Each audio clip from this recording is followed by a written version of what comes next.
E assim, e aí o Toffoli, assim, aí você fala, isso é conspiração. Não, isso tá reportado, isso tem as decisões. É uma decisão pública, pô. Não é uma invenção. Aí o MBL tá falando. Porra. E aí, assim, o Toffoli vai na Veja e fala, eu salvei o Bolsonaro do impeachment. O Toffoli falou, ele falou, a porra do cara indicado pelo PT falou, eu salvei o Bolsonaro do impeachment. Tá a decisão escrita, ele fala que fez, tá tudo estampado na cara do gado. Aí o gado, não, a STF tá contumido. O que acontece? A STF queria acabar com a Lava Jato. A esquerda queria deixar o Lula elegível. E o Bolsonaro entregou tudo isso achando que ia polarizar ele e o Lula e ia ficar tudo bem. Não ficou tudo bem.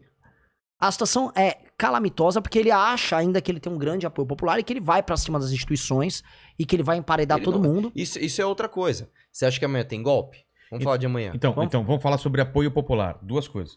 E você falou também uma coisa que eu queria puxar, não sei se vai ser agora. Ele tá preparando um golpe? Porque eu acho isso uma coisa tão absurda de...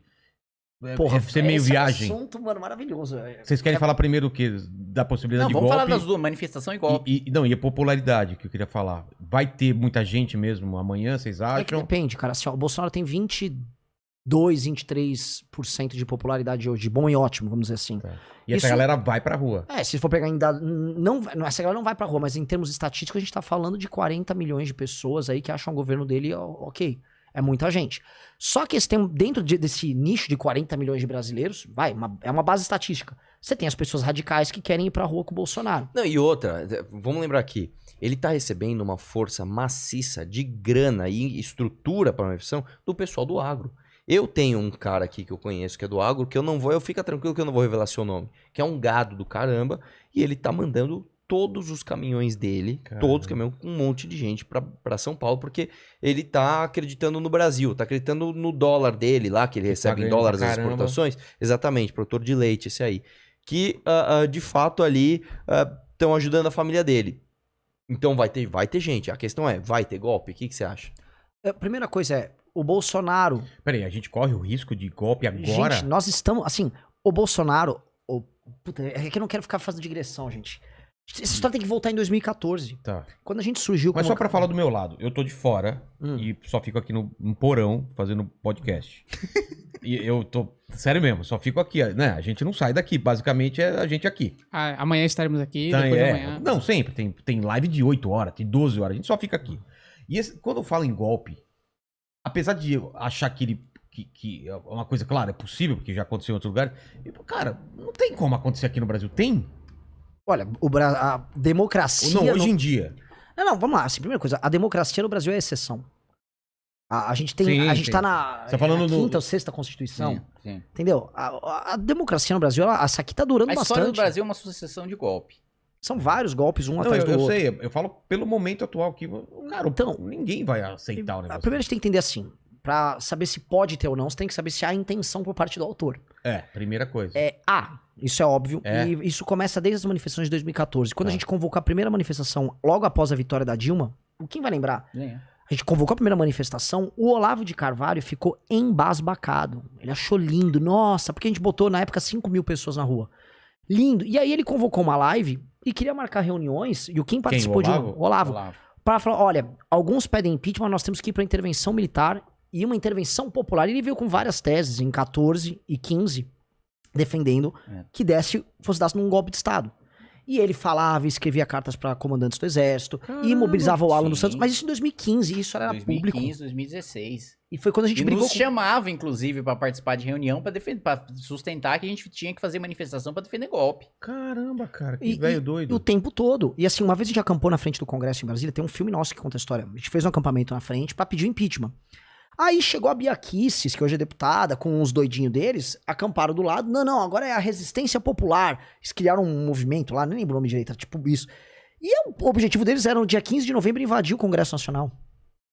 Até não deu em nada, óbvio, mas eles sempre tentaram isso, o Olavo sempre falou isso. E o objetivo deles sempre foi isso, porque eles acreditam na ideia de subversão popular e derrubada da estrutura que eles chamam de um estamento burocrático. São as teses do Olavo, que acho que não vale a pena de ficar entrando em detalhes, mas a turma deles, isso tá totalmente documentado, tem vídeos na internet, aos montes, eles sempre operaram com isso. O Bolsonaro ganha a eleição, e muita gente achou que, ele vai governar com o Guedes aqui, com o Moro, vai governar com os partidos também. Não, ele botou no coração do governo dele gente ligada ao olavismo. E todo mundo que duvidou se ferrou. Militares que bateram de frente perderam. Todas as alas que bateram de frente com eles perderam. A ala ideológica que envolve a família e a turma do Olavo sempre ganhou as Que é disputas o rapaz internas. do símbolo É lá. o cara do OK, o Felipe G. Martins. Toda essa turma, ela é importante. É a turma que colocou aquele nazista que ficou... Lembra? Mas o Felipe G. Martins, ele tem essa... Você acha que ele também tá por trás dessa Claro, tese? ele é o Porra. núcleo duro do olavismo. Ele é o representante do Olavo lá dentro. Ele é como se fosse um cara que tivesse Quando estiver saindo do trilho, ele... A procuração, a procuração do Olavo é pra isso. operar. Ele é o operador do Olavo lá dentro. E esses caras tocaram o governo com o intuito de não sair do governo. Porque esses caras, só pra você ver, as teses que eles acreditam, eles acham que a democracia liberal é uma mentira. Eles se aliam publicamente com os populistas que trabalham com subversão de democracia, seja na Polônia, seja na Hungria. Eles são da turma do Steve Bannon, que, veja só, são a favor de um golpe de Estado nos próprios Estados Unidos. É a turma que invadiu o Capitólio quando o Trump perdeu a eleição. Então, assim, eles estão fazendo isso, eles discutem isso, eles fazem reuniões pra tratar disso. A casa do Alan dos Santos já foi local pra reunião entre pessoas que eram assessores de diversos gabinetes de deputado bolsonarista pra tratar disso. Pegaram no celular do Alan dos Santos, quando foi apreendido, que o objetivo deles era insuflar as pessoas por causa das medidas de restrição a atacarem prefeitos e governadores. Aquela reunião que o Moro vazou, que envolvia o Bolsonaro, que o Bolsonaro tratava em parte disso, é que o objetivo central sempre foi esse. E quando o Bolsonaro foi a primeira manifestação, dia 26 de maio de 2019, uma manifestação governista, a gente foi contra, e cancelaram o MBL acabou naquela época, a gente falou, eles querem dar um golpe, foi por isso que derreteram o MBL. Assim, o MBL... Calma aí, ele tá falando de forma irônica. O Renan acha que tá todo mundo... Calma, cara. Quando ele fala assim, acabou o MBL derreter, é uma ironia, claro. Não, porque eles disseram que a gente Foi acabou... quando na- a gente rompeu definitivamente com o bolsonarismo, porque eles cobraram que a gente participasse de uma manifestação que defendesse o fechamento do Supremo e o fechamento do Congresso. Aí a gente falou, mano, vocês estão loucos? A gente tá defendendo a reforma da Previdência, vocês estão querendo fechar um Congresso, fechar o Supremo Tribunal Federal. E aí foi na época que eles falaram, não, então vamos destruir vocês. E nisso tem uma semelhança muito grande da mentalidade bolsonarista com a mentalidade petista. Eles são hegemônicos. Eles têm que ser a única força política, a única liderança política dentro do espectro político deles. O PT sempre teve mais preocupado em destruir outras lideranças de esquerda que pudessem se sobrepor ao Lula do que em fazer enfrentamento ao PSDB. Né? O PT, quando ele demitiu a Marina e falou que a Marina defendia banco porque o vice dela era da Natura, tava tentando destruir a reputação dela. Mesma coisa com o Ciro, mesma coisa com todas as outras lideranças de esquerda que tentaram ascender com o Lula. E o Lula sempre apoiou gente sem carisma e sem graça que não tinha a menor capacidade de superar ele. Era o Haddad, era a Dilma, era sempre gente sem expressão. O Bolsonaro é exatamente a mesma coisa. Ele tá muito mais preocupado. Você vê o Eduardo Bolsonaro, você vê o Carlos falando muito mais de MBL, falando muito mais de Moro do que falando de esquerda, porque o verdadeiro inimigo dele é a dissidência interna, é stalinismo puro, é assim, a preocupação maior é perseguir lá O Trotsky. o Trotsky. Por isso que eu falei que eu sou o Voltamos Trotsky. ao Perseguir o Trotsky. É destruir a dissidência interna. E o Bolsonaro, pra mim assim, amanhã não vai ter golpe. Não vai ter um golpe de Estado amanhã. Não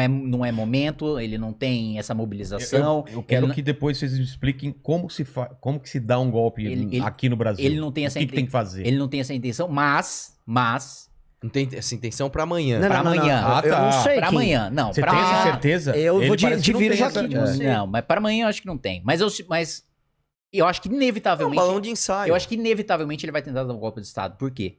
Porque ele sabe Ele perde a que eleição, a ele sabe que perde. alternativa dele ao sair do poder é a cadeia. O Bolsonaro saiu do poder, perdeu o foro, Ele não falou que ele só sai... perdeu o morto. Deixa eu falar outra coisa. A alternativa dele é a cadeia. Se ele perde a eleição, se ele sofre impeachment, ele vai preso no outro dia. Como o Pazuello tá agora sofrendo ação penal, vai ser preso já, perdeu o foro privilegiado, Bolsonaro tacou o pé na bunda dele, vai embora. Isso é... Eles jogam se ele tá bolso- desesperado... O Bolsonaro realmente- tá desesperado, é os filhos, ele sabe que ele era o chefe da quadrilha da rachadinha e ele sabe que o governo dele conduziu uma política criminosa na pandemia. Só explica por que ele não é preso agora. Ele não é preso agora porque ele não pode ser investigado por crimes cometidos que são estranhos ao exercício do mandato, a imunidade presidencial. Se ele mata uma pessoa antes do mandato, ele não pode ser denunciado por isso.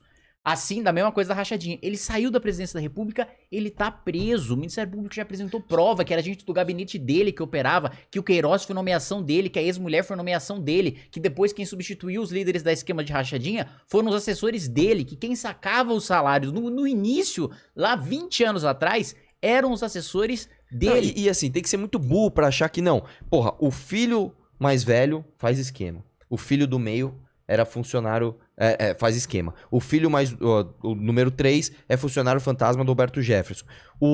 A ex-esposa dele operava rachadinha. A esposa dele atual tem cheque, tem umas histórias, só que ele é limpo. Aí as pessoas falam, não, todo mundo... Por que não chega no Bolsonaro? Isso é muito importante deixar claro, porque isso é o que o gado mais fala. Ah, o filho dele não é ele. Não chega nele porque não pode. Não pode. Toda vez que cita o nome do presidente em qualquer coisa, tem uma conversa lá do Flávio. Pai, sabe aquele dinheiro de propina? Travou. Eu depositei agora. Não pode mais mexer enquanto ele for presidente. E ele sabe que ele vai perder. Você quer ver uma coisa? Pra quem tá em casa, vamos transformar uma linguagem popular. Só pra fazer um resumo do meu raciocínio. Para pensar. Se a alternativa ao sair do poder é ser preso, por que você não vai tentar dar um golpe de Estado? Ele já vai ser preso. Você vai ser preso de qualquer jeito. Se der certo, você Mas ficou. aí eu vou fazer o advogado do diabo. Mas ele